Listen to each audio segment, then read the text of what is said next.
La place du Progresso est la principale dans la ville de Licata. Ici, je retrouve aussi l'hôtel de ville projeté par Ernesto Basile, auquel un clocher est rattaché.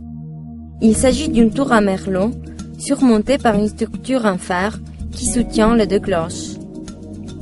Le centre historique de Licata est très agréable grâce à ses palais et à ses églises qui datent de différentes époques, du XVIe au XVIIIe siècle.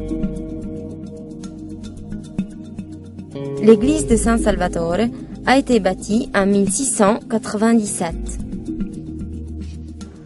Voici le monastère de Saint-Benoît, qui est, depuis 1995, le siège du musée municipal.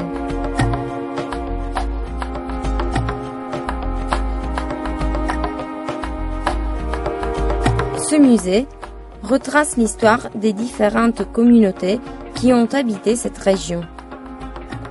Les documents et les repères des différentes époques sont partagés en deux sections. La première consacrée à la préhistoire et la deuxième à l'âge hellénistique.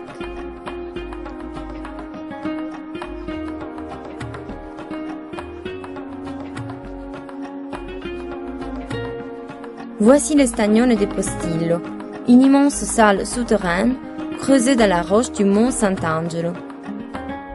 3 grandes colonnes soutiennent la voûte qui mesure 4,5 mètres de hauteur et 2 mètres d'épaisseur. Cette sculpture témoigne de la présence d'une civilité du bronze qui a peuplé cet endroit dans un passé lointain.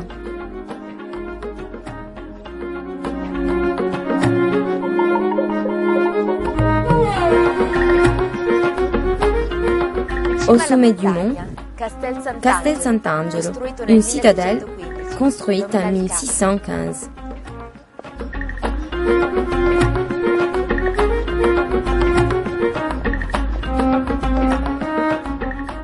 Endommagée par les bombardements de la Seconde Guerre mondiale, elle a été restaurée tout récemment.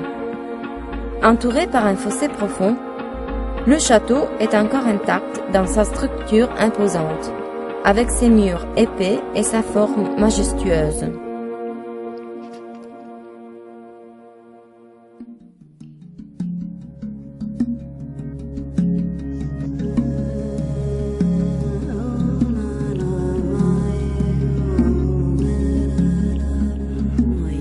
C'est sur cette plage de Licata que se termine mon voyage à la découverte d'Agrigento et de sa région. Je m'en vais enrichi et plein d'émotions et d'impressions suggestives. Je suis sûre que j'y retournerai, car cette région ne cesse jamais de réserver des surprises.